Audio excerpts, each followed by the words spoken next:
If you've been online long enough, you've probably seen those viral photos of McDonald's burgers that look immortal. The ones people claim were left out for years yet still look almost the same. Bun intact, patty preserved, cheese slice hanging on like it's got 9 lives. It's the kind of thing that makes you pause mid-bite and wonder, wait, am I eating food or some indestructible plastic that'll outlive humanity? So here's the big question. Do McDonald's burgers actually never rot? Let's find out, right here on History of Food.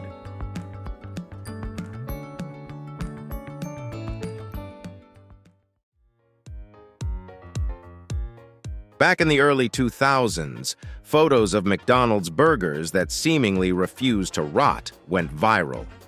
The most famous case came from Karen Hanrahan, who claimed her 1996 burger still looked fresh years later. Cue internet chaos with headlines like, "This McDonald's burger has survived longer than most relationships," and "Indestructible fast food. What are we really eating?" Meanwhile, a regular homemade burger would turn into a fuzzy science project in about a week. So, naturally, people started believing that McDonald's must be pumping their burgers full of enough preservatives to qualify as a museum exhibit. The narrative basically went, if it doesn't rot, it must be immortal, or worse, unnatural. Some even joked that the burgers would probably outlive us in a nuclear apocalypse, sitting right next to the cockroaches. Food rots when moisture, air, and warm temperatures let bacteria and mold thrive.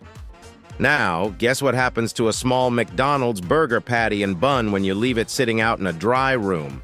It dehydrates. Instead of turning into a moldy mess, it just shrivels up like a fossilized relic. It's not magic.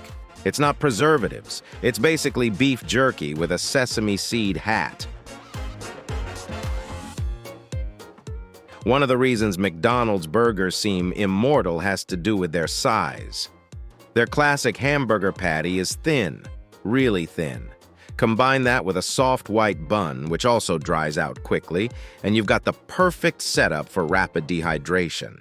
A homemade burger, on the other hand, tends to have a thicker patty, maybe a juicier bun, and often includes fresh toppings like lettuce, tomato, and onion. Those toppings contain a ton of water, which speeds up mold growth.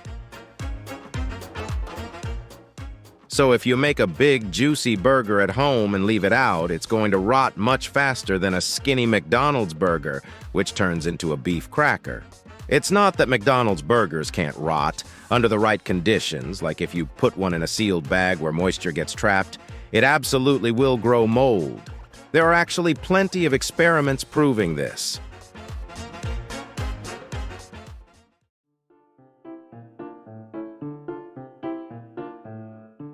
Okay, but what about preservatives? Surely McDonald's is loading up their burgers with chemicals to keep them looking showroom ready, right? Surprisingly, not really.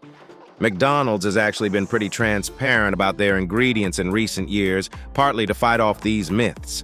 Their regular beef patties are made of, get ready for this, 100% beef.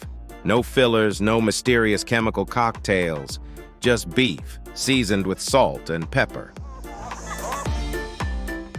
The buns do have some preservatives, but nothing unusual compared to what you'd find in most store-bought bread.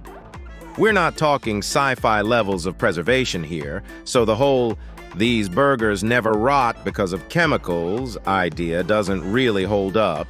The reality is much simpler. They're just small, they dry out quickly, and they become mummified instead of moldy. Now let's talk fries, because those might actually be even more suspicious than the burgers. McDonald's fries don't rot for months because they're thin, fried in oil, and heavily salted, making them about as hospitable to bacteria as the Sahara Desert. They don't rot so much as harden into potato sticks of doom. And if you've ever found one under your car seat weeks later looking exactly the same, you know what I mean. It's both impressive and mildly concerning. Over the years, Curious foodies and scientists have done plenty of experiments to test this.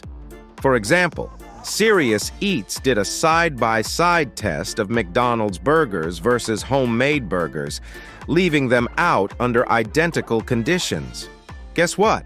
Both dried out and resisted mold if they were small enough. When the homemade patties were made thin, they behaved exactly like McDonald's burgers. Another experiment by NPR showed that if you kept the burgers in a sealed container where moisture stuck around, they did get moldy. So the conclusion? McDonald's burgers aren't immune to rot. They're just good at dehydrating before mold has a chance to move in. So why do people still believe the myth? Because it's shocking and funny. It plays into our collective suspicion about fast food, the idea that it's somehow unnatural, overly processed, and maybe even indestructible. Plus, let's be real, it makes for great internet content. A 10-year-old burger that looks like it could still be served? That's clickbait gold. But the truth is a little less exciting. McDonald's food behaves like any other food of similar size and composition. It's not immortal, it just dries out. Now, does this mean you should stop eating McDonald's? Not necessarily. Fast food has its health debates, sure, high in calories, sodium, and fats. But the fact that a burger dries out instead of molding doesn't really say much about whether it's safe to eat fresh. It just tells us about its size and moisture content.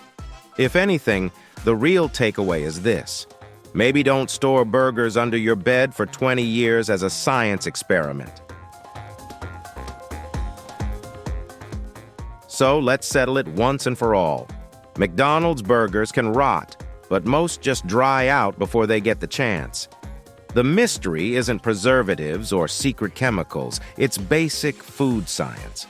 So next time you see an eternal burger post, you'll know it's really just dehydration, basically beef jerky cosplaying as lunch.